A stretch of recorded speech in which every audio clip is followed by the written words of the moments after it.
a pretty basic question. A lot, and it might get back to principles. A lot of the rhetoric about this issue has been talking about the millions of uninsured people, and I've heard the argument made that these people, everyone in fact, have a right to health care. So I guess I'm going to ask you whether you or not you think Americans have a right to health care, and if there's a difference between a right to contract for health care or a right to be given health care. I think that's a great question, and I don't think we have a right to health care. I think you have a right to the pursuit of happiness, but you don't have a right to happiness.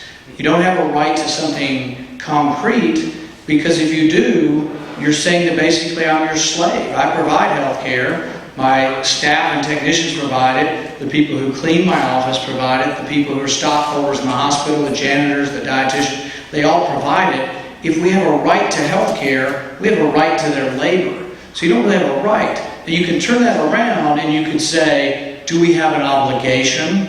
Do I feel a Christian obligation to help my fellow man? Yes. But if you come to me and say you have a right to something of mine, that's saying that you have a right to my labor. And I think that's where we've become confused about rights. You don't have a right to a car. I mean, think about it. We say, oh, you have a right to health care. Well, do you have a right to food?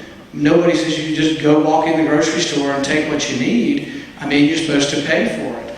Do we have an obligation to feed those who don't have enough? Yes. So I think it's important how we address the question of rights.